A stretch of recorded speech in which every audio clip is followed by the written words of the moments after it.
this is the hard thing about business, right? You go, no one can stop you, but nobody can force you. Like, you have to make that decision. And it doesn't mean you have to be perfect. It doesn't mean you have to be the best or the smartest or the most ambitious. It just means you have to just go, why not me? Nobody can force you, but nobody can stop you. And so you can think of those two things and just go, that means I have to just do it, and I have to believe in myself, and I have to back myself. And why not you? This is the perfect episode to end the year on and get you ready for 2023. I chat with Denise Duffield-Thomas, and she is going to share all of the goods. I love these 5 points that she made, and I think you are going to love them as well.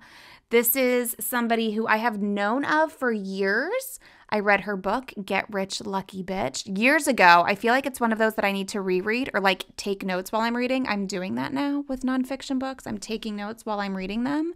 So I feel like this is one that I need to do and then come back next year and share my takeaways in this book with you, because we chat about it a little bit in this episode, as you will hear. But if you want to make more money and you want to enjoy your business a little bit more and make things just easier, you are going to love this episode with Denise Duffield-Thomas. Ever wonder how some people seem to get a ton of media coverage and you don't?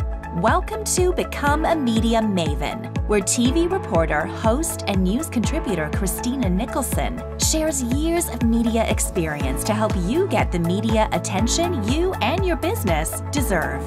And now, to help you master your media coverage, Christina Nicholson. Denise Duffield-Thomas, welcome to Become a Media Maven. My gosh, thank you so much for having me. I had to reschedule last time because I had a photo shoot, impromptu photo shoot. So I'm so glad we could talk before the end of the year. I love an impromptu photo shoot. What was that about? It was a bit crazy. So I've been following this company for a long time on social media, right? And this is the power of being consistent with your social media, like as a little aside. And they're a boudoir kind of fun photography kind of thing sexy. called Sherbet Birdie. Yeah, very sexy. And they would just share so much cool stuff. And then a couple of my friends had shoots with them, and they were doing this Marie Antoinette shoot. And they were sharing, again, power of PR, right? And just sharing stuff. They were sharing how they put the set together and the costumes and all that kind of stuff. And my friend had a shoot, and she said, Denise, they told me they've got one spot left for the rest of the year. So if you've been thinking about it, you got to do it. And I went, oh my God. And I jumped on, and it was the one spot, but it was when we were doing our stuff. And I just went, I'm going to do it without thinking about it. And so I dressed up as Marie Antoinette for a day. And it was so interesting what it actually brought up for me, as like, it was such a like layered experience. So anyway, that's why I had to miss out. It's a good reason to reschedule. And then where can we see these pictures? Well, I actually just recorded a podcast episode for my own podcast at denisedt.com/podcast. And I showed all of the pictures of dressing up like Marie Antoinette, but also talking about the multiple layers that came up for me around that, of going, like, I love working with creative people, right? And so I was like, oh, I love the attention to detail they put into the sets and the costumes and all that kind of stuff. But I was like, oh, it's a bit on the nose dressing up like Marie Antoinette in a period of great income inequality, and everyone's like, just enjoy it. And I was like really overthinking it. And I'm not used to being, even though I am the face of my business, I'm not used to being like the center of attention in that way. But actually, and you'll appreciate this too from working in the media yourself, when I do my photo shoots, it's like on the beach with my surfboard, with my beachy curls. It's actually just as curated as dressing up like Marie Antoinette. Like I still get a spray tan. I'm an hour and a half in makeup to look beachy and natural. I still get my nails done. That surfboard's been strategically placed for the photo shoot. But it was just a really interesting thing. And I'm sure, people listening get this, is so much about visibility is like in our own mind sometimes too, right? Because we go, oh, I don't want people to think I'm showing off. I don't want people to think I'm too big for my boots. Oh, I can't talk about myself, in those ways, or they'll think, I'm up myself or whatever. And that really came up for me in that shoot in a way that I hadn't experienced in a long time. So it was a good reminder about how much visibility is such a mental game. It's true. I didn't even realize that a lot of people made excuses for themselves. Like, I have this boot camp, and a lot of people in the boot camp, when they get introduced to my mentoring program, they're like, oh, I'm not ready. And they make so many excuses on why they're not ready. And I'm like, but wait, like, do you want to build your email list? They're like, well, yeah. If somebody came to you today and wanted to be a client or wanted to work with you, like, are you prepared for that? And they would say, yeah. I'm like, then why aren't you ready? Like, the excuses people make blow my mind. And I think it's because of like the perception of being in the media, or like being a guest on a podcast, being interviewed for an online article. The perception is that they're there because they're such a big deal. And I always tell them, no. You become a big deal by being there. Like, that is how this works. So it's crazy. And I feel like there are a lot of similarities with this not good enough, not ready enough when it comes to money. Like, I'm sure there's so many things when it comes to money. And I have, like, let's go back, Get Rich Lucky Bitch. I've had this book in my house for years. You've been with me on the bookshelf, Denise. And it's funny. Okay, first of all, I just love that we put bitch in the title because I have a bad mouth. So if you're putting bitch or a cuss word in the title of your book, I'm here for it. And two, when I started my business back in the day, 8 years ago, after leaving TV news, I did not realize that I had a bad money mindset. I did not even know. And I remember speaking with somebody, and I remember saying something like, well, I just feel bad when I sell somebody and I take their money. And she said, oh, well, you have a bad money mindset. And I was thinking, no, I don't. And then, like, fast forward a few years, I have a business coach. I learn about sales. I learn more about business. And I'm like, oh my gosh, my money mindset, like, everybody has a money mindset. Mine was like fucked. And I had no idea. And that's probably why I got Get Rich Lucky Bitch. But I'm super excited to talk to you today because we are sharing this at the end of 2022. And I want to get people right in their mind about money.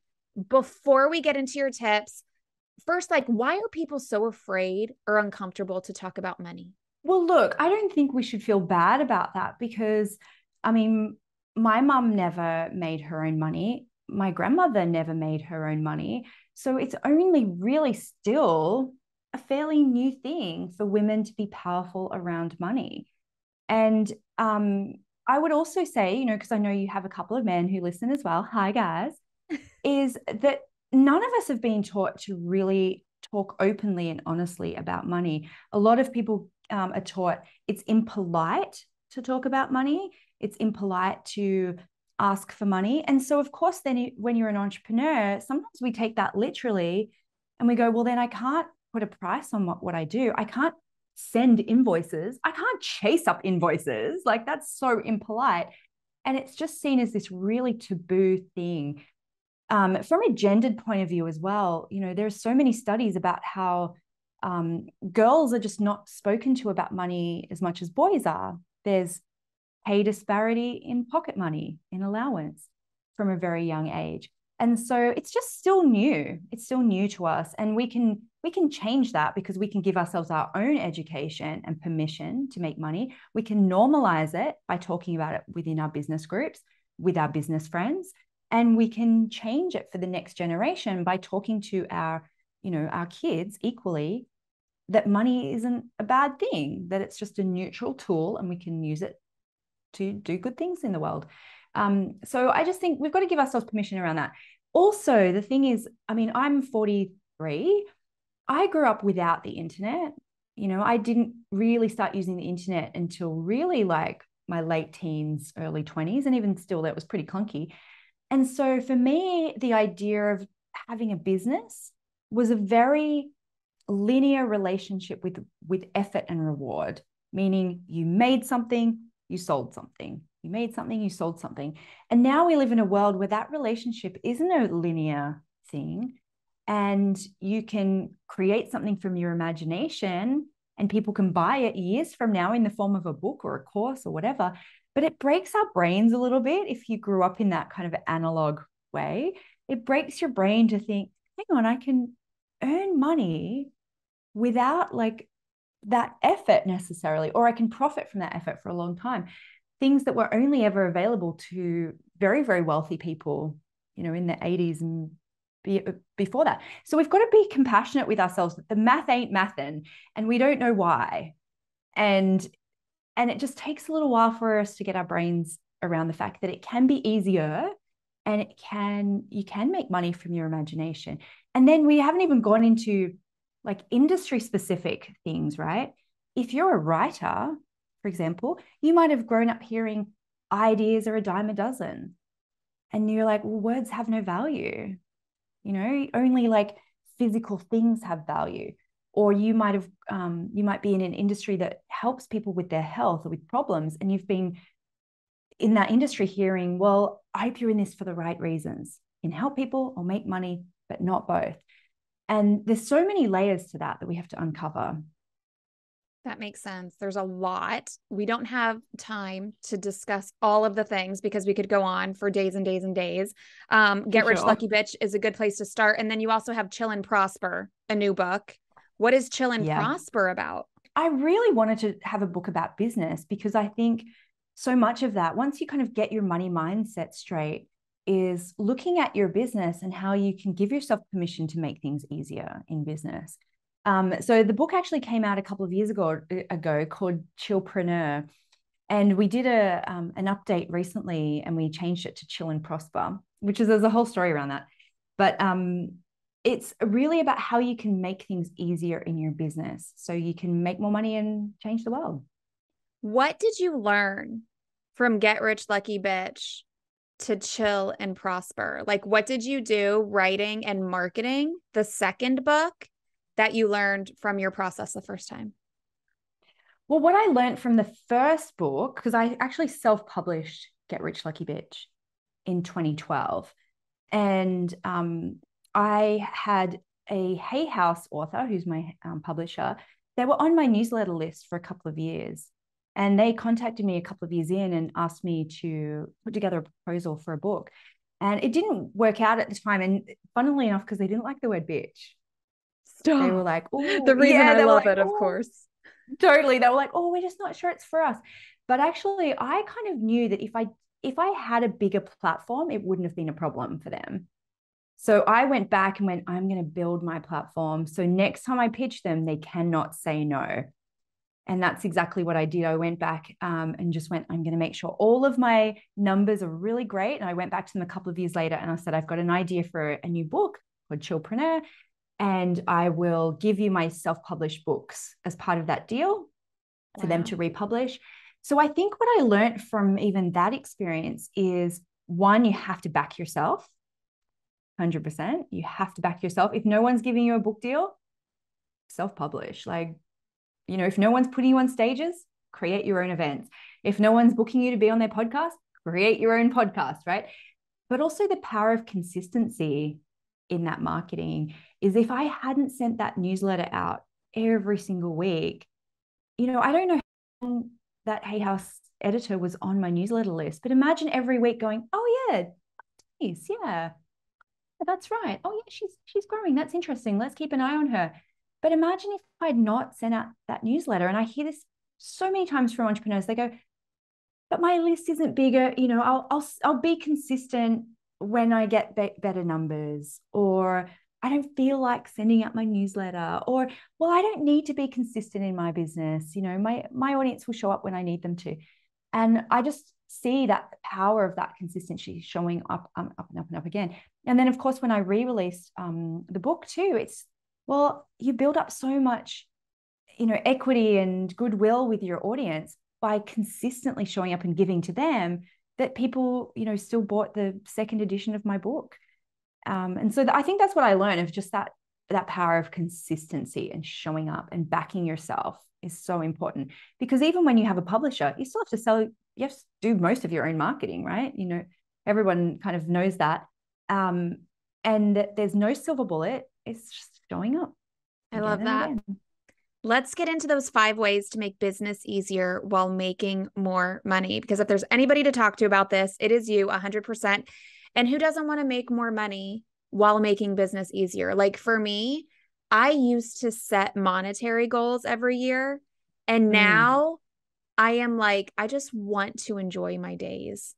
Like, and I know this is maybe it's easier to say like after your business, you know, you've had a few years, you're more established, but like, I don't care about being a multimillionaire. I just care about enjoying my days. So let's do this. Let's make enough money so we can live the lifestyle we want to live, but like enjoy our days because they're easy. So 5 ways. What is the first thing we need to do or we need to keep in mind here? Well, I love what you just said then about enjoying your days, because I would guess that your money archetype is a romantic, right? Wanting to enjoy life and live life in the moment and make things easier. So actually my first tip is to work to your strengths. And this is so key. I love personality tests. I learned so much from every single personality test. And I love sacred money archetypes, which I'm certified in, because the way to make things easier is not by following someone else's blueprint to make things easier, because we all have completely different strengths. And so I want everyone in the next year to find some way to double down on one of your strengths, not your weaknesses, but your strengths. And it might mean making a little shift in something. So you might realize that you love talking, but you hate writing. And, you know, I get this from people all the time. They go, but I don't want to write a blog every week. And I go, could you talk?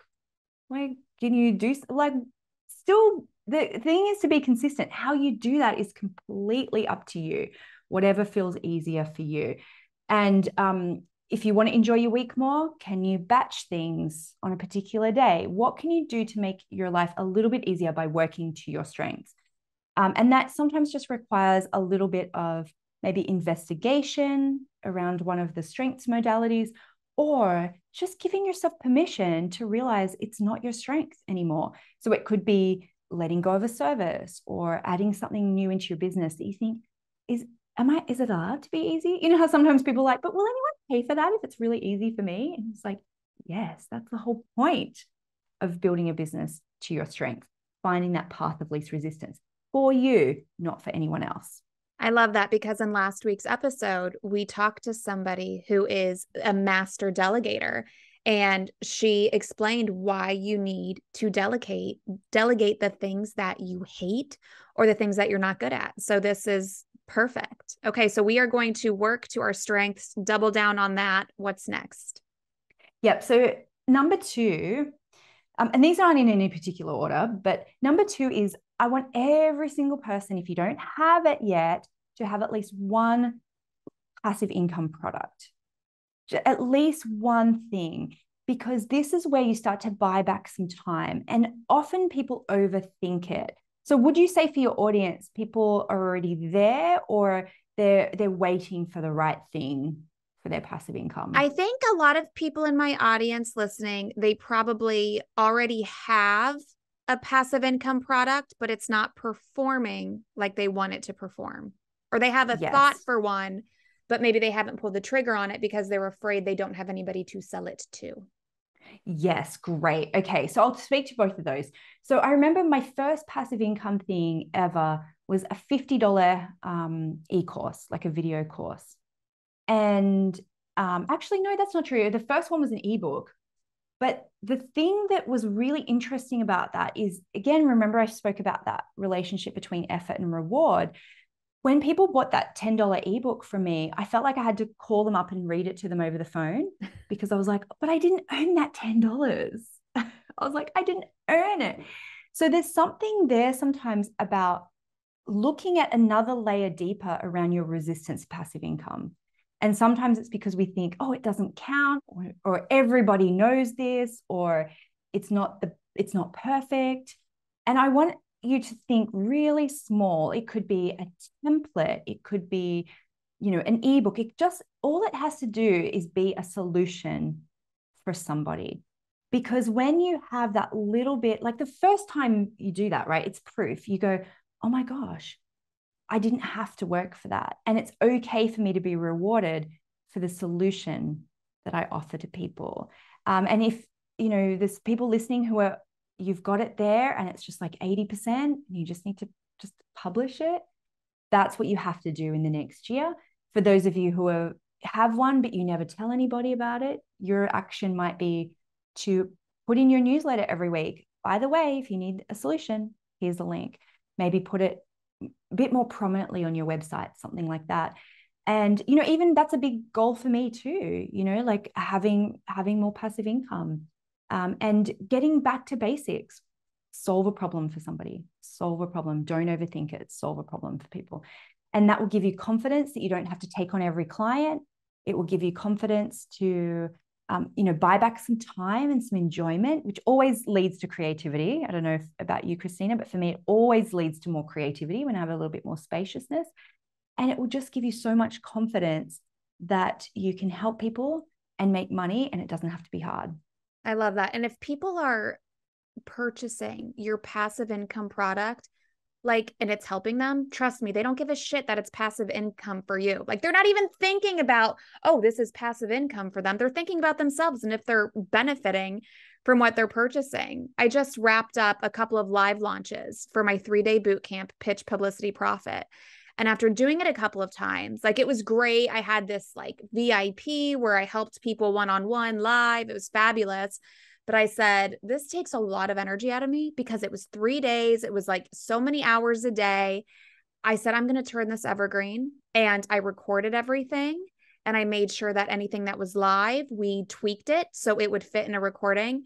And that is a new passive income product at pitchpublicityprofit.com. It's just $37 and people get massive value out of it. They tell me every time they get in there. So that is solve the problem. Excellent advice. I love that. Yeah. Yeah. And it's one of those things too, we all know that we should do in business, but it always falls off people's radars. And I just think, no, 23 is the year for people to get their shit together around creating at least one, if not more, passive income products. No more excuses, no more waiting for Mercury to be out of retrograde until you feel ready. Because of course, everything exists in the world. Of course, people can find out anything for free, but not everyone wants to do that. People want it curated. They want solutions and they want it simple. It doesn't need to be massive. They want, you know, so many times I've just, like, for example, when I'm filming things, right? I go, I wonder if someone's just created like a checklist of B-roll that I would need to create for a video. No one's created it. I would pay for that because I'm there, you know, at midnight going, oh, fuck, I'm filming tomorrow. Totally get it. Solve this problem. Yeah. So you think solve problems for people, and it's win-win. 3 more. Let's move on to. Yes, is outsource one more thing next year. But the thing that stresses you out the most, and this is where playing to your strengths becomes super important, because if you follow people in business and they'll say, you have to do this, you have to do that, right? What I want everybody to think about is, what's the thing that stresses you out the most? And it could be laundry. Your laundry could stress you out more than anything in your business. And I find that, especially for a lot of women, is that, I mean, you know, my business makes multi-millions, but I could actually do most things in the business myself. But laundry sucks so much creativity and energy out of me. So I would rather give up everyone in my business, team-wise, rather than to do my own laundry. I would never. So outsource one thing that stresses you out. And so for some people, it could be bookkeeping, it could be customer service, it could be doing your newsletters, it could be something like that. But don't discount outsourcing things at home that could really, really help you grow your business. And it could be something so simple, you know, like you and I are both mothers, like just sometimes a couple of extra hours of childcare. Like we can create miracles in like a 3-hour block if we need to, right? And so sometimes it's like giving yourself just that spaciousness, you know? So some people listening, it's not, you don't need to hire a fancy business coach necessarily next year, but you might need like 3 hours of childcare or someone to help you, like, you know, do some meals for the kids or clean your house or whatever. So let's just, and I would love to hear from you, Christina. What's one thing that you would love to outsource next year? It could be so small or it could be something really big. I love that. Something that I have been outsourcing for years is the house cleaning because I don't like doing it. It's just not how I want to spend my time. And it's funny, when I used to have a bad money mindset, I would say, if you can do it yourself, why would you pay somebody to do it? Well, maybe you don't want to freaking do it. Like, I don't want to clean my house. I would rather spend that time doing something else. So for me, it's cleaning my house. As far as my business goes, the thing that comes to mind that I do that I would like somebody else to do are the sales calls. Like when people send me an email, they want to talk about working with my agency or joining a program. I have done my very best to put all of the information in one place to answer every single question, but still people insist on talking to you, and I just don't want to do it anymore. And that's a hard thing for me to outsource just because it is my business and I come from like the news industry. So when I talk to people, I speak with that education. So I think for me, it's just taken a while to find the right person, but I'm not going to lie, I'm not trying super hard to find the right person either. Yes. And I think sometimes there's a mindset around that of going, it has to be me. You know, it has to be me. Nobody can do what I can do. For me, the game changer a couple of years ago was hiring a community manager for my Facebook group, for my client group. And I remember thinking, but what if they like her more than they like me? You know, I was like, oh no, I have to be there for everybody, instead of realizing, you know, that's not necessarily sustainable for us to do everything ourselves. But we have a lot of excuses around it, whether it's cheaper to do it myself, no one else can do it like me, or I don't have time, or I don't have the income. What I also think is it's also finding that really good interaction between something that stresses you out, but also something that could really grow your business. And don't discount those things at home. I think that's a really big thing, is that so many people, especially moms, don't grow their business because they just do not have energetic bandwidth to do it. And if you can buy back a little bit of time, then do that. And it could be a household chore that's really small. Even like our dogs go to doggy daycare twice a week. And the bandwidth I have on those days where there's nobody to take care of is amazing. Like, no one's going to poo themselves. No one needs a snack. Like, no one needs water. You know, it's like, oh, I can just do whatever I want on those days. So don't discount the power of a teeny tiny outsource. And it's not all or nothing. My first hire was 5 hours of customer service a week. And you know how many people say, oh no, I can't hire customer service, because they think it's like this 40-hour commitment. And sometimes it's just a couple of hours just to take things away from you. And it just creates so much space for you to work in your zone of genius, right? Like Gay Hendricks says, to work to your strengths. So yeah, everyone has to just pick one little thing. I love that. Okay, so that's your homework. Pick one thing. I remember when I first outsourced, I brought on my first team member. It was like, it took me so long, and it was the biggest freaking weight off of my shoulders. I was like, then I was addicted, and I was like, oh, I'm going to build a team, because this is amazing to have other people do work for you. One thing I'll say on that too is it doesn't always have to be a person necessarily. You can outsource to software. You know how sometimes people resist buying like a $10 a month software that could actually save them so much time and energy too. So the intention is still the same. You can outsource, you can, you know, delegate, but you can also automate. That's so true. And there's a software that does everything today. Like, I just got a subscription to one that will put captions on my videos that I post on social media. Yeah, I could do that myself in my video editor, but this one like can tell what I'm saying and puts the captions there, and it's so much easier. So yeah, I'll pay $15 a month for that. Sure. Oh, amazing. It's funny with those, sometimes they don't understand my accent. And so I had a whole transcript where it was saying muddy mindset, muddy. And it was money. Listen to my accent. But that's a really big thing. I actually just bought a robo vacuum for because I'm like, this is amazing, you know, amazing. Like you can get a robot, you can get software, you can do all of those things too. Oh my gosh, I love it. Yeah, pretty soon we'll have a robot for freaking everything, not just a vacuum. And I am here for it, honey. I am here for it. Okay. Me What is too. another thing that we could do? Okay. Number 4 is join a mastermind or some way to surround yourself with people who are succeeding. And this is crucial. Amen. Absolutely, right? And you and I both know we have not gotten where we are by being alone in that journey. It's impossible. One, because if you don't see it, you cannot believe it for yourself, especially if you have friends, family, a partner who aren't entrepreneurs, because they'll say to you, well, how are you going to do that? How are you going to do that? And you go, holy shit. And it's because they're not surrounded by examples of that. And I remember those early days sort of being in those groups and saying to my husband, especially, and go, look at this. Look at her. She just made $30,000 in a launch. And I was like, she's just a normal person. I know her. Like, and it just gave me that belief, and it gave me a North Star to like hang something on, right? I was like, that's where I'm going because I've seen it in all of these different spaces.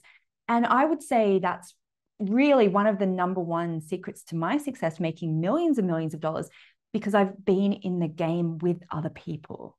And I'm sure you agree with that as well. 100%. And I remember I hired my first business coach and I learned a lot from her. But then I looked around at everybody else in the coaching program and they were all like a little below me. And I was like, I'm not in the right room because I'm only learning from the coach and maybe a couple of other people in here. I need to be in the room where I'm the dumbest person because then I'm going to learn a lot. So then I made sure that the next mastermind I was in or coaching program, I was surrounded by just like crazy people. And I remember I was in 2018, I was in a mastermind with Pat Flynn. And the people in that group were insane. So you had Pat, you had Cassidy Tuttle, who's been on the podcast. She makes a ridiculous amount of money blogging about succulents and telling people how to keep succulents alive. I was like, that fascinates me. Can't keep a plant alive for the life of me, but just the fact that you make a living doing this, like, is fascinating. And then another person who's been on the podcast, Travel Fashion Girl, my friend Alex, her niche is women traveling the world in a carry-on. Like, how you make all of the money you make like that, it blows my mind. I am so impressed, and I'm just like dying to learn more about people who make money doing the most random things. Right now I'm on this Justin Welsh kick.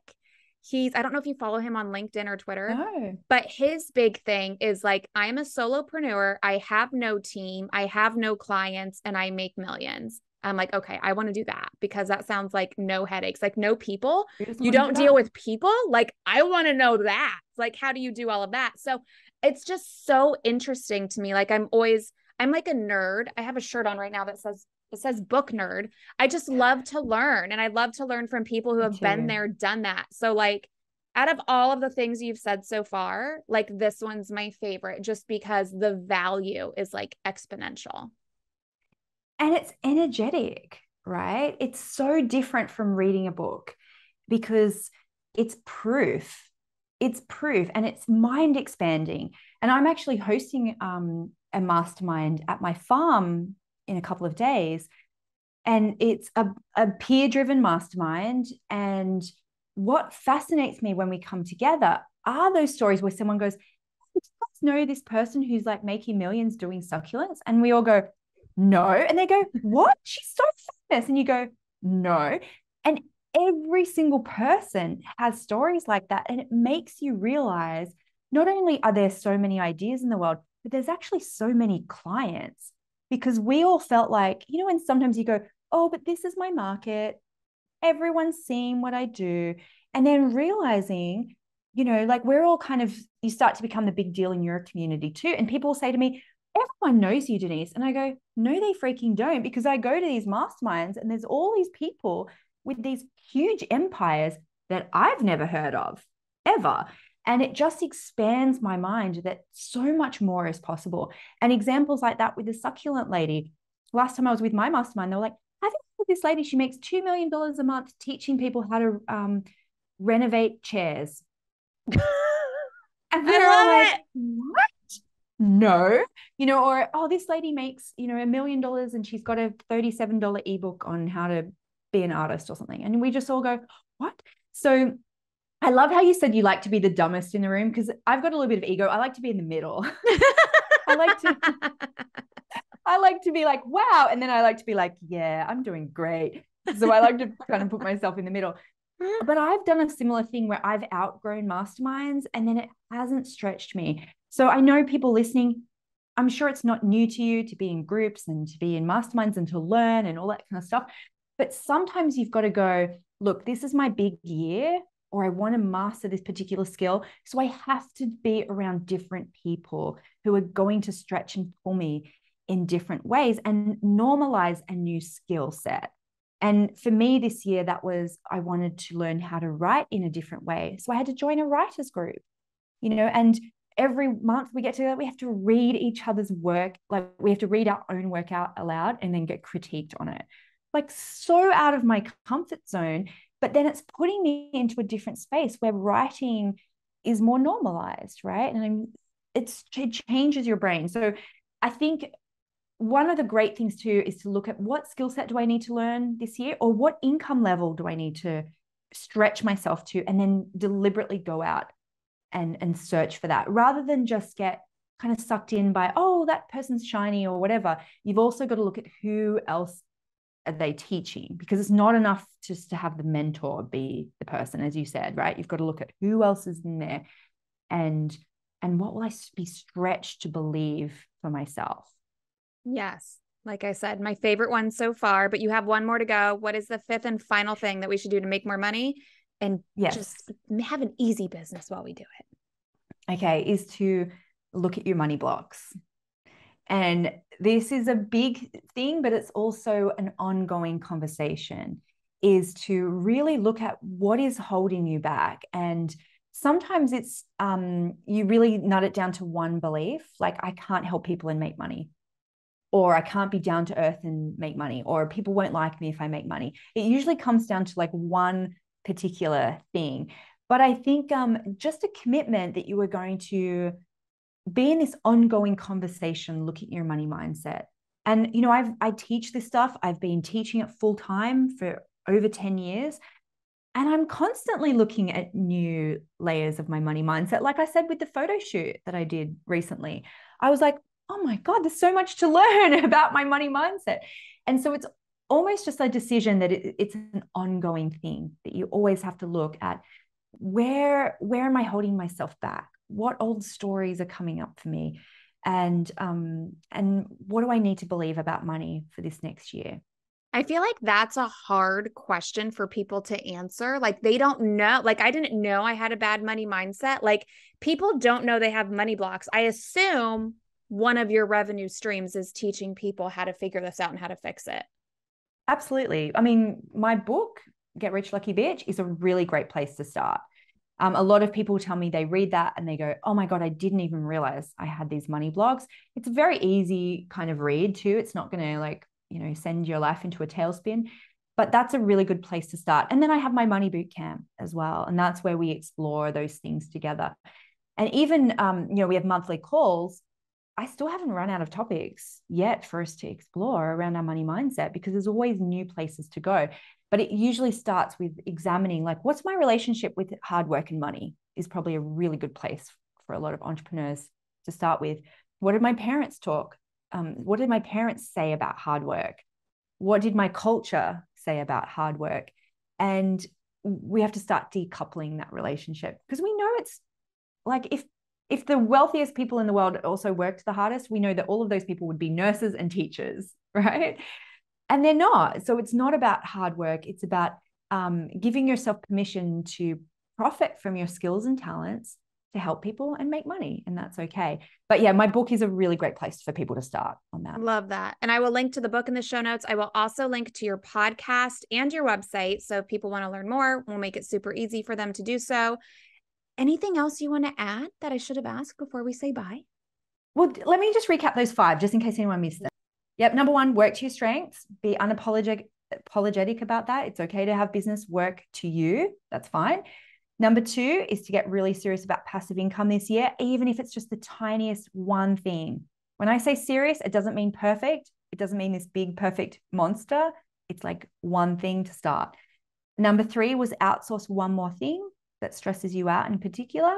Number 4 was to join a mastermind group or to stretch yourself to that next level. And number 5 was to make a commitment to work on your money blocks.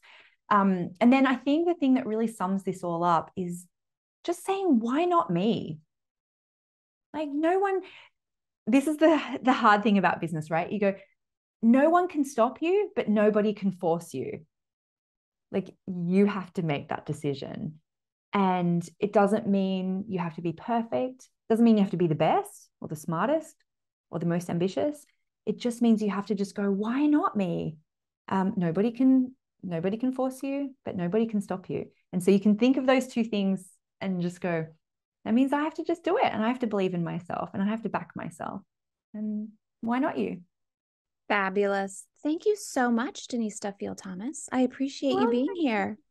Thank you so much for having me. And, I'm so easy to find everywhere. I'm at Denise DT, all across socials, but I always love when people tag me and tell me an aha. It's like, as a Virgo who loves to be of service, it's like, coins for me of going, oh my God, you did something that I told you to do. So anyone listening to these episodes, please tag me and tell me an aha. I would really appreciate that. We will link to all of your social media in the show notes, website, podcast, book, all of the things. Amazing.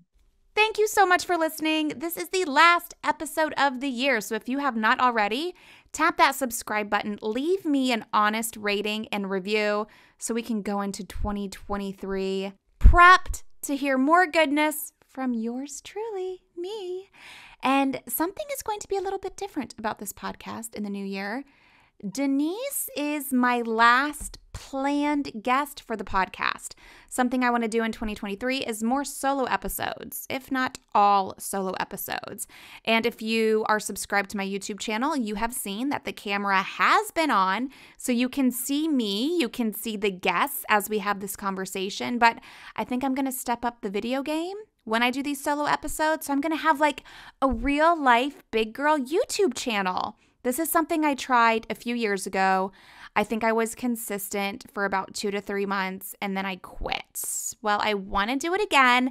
My friends Amy Landino and Jessica Stansberry have motivated me, inspired me to do my hair and makeup and record these videos / podcast episodes. But you know me, I'm a batcher, so I'll probably do like 4 in a day. So you can expect that. So if you're not already subscribed to the YouTube channel, please make sure to do that. I will link to my YouTube channel in the show notes for this episode so you can subscribe. And then as always, you can get everything at becomeamediamaven.com. And then there's lots of goodness from Denise in the show notes for this episode as well. So make sure you check that out. Thank you again for listening. I know you could be spending your time doing anything anywhere else, but you're here with me and I appreciate it. So have a very happy new year and I will see you next year.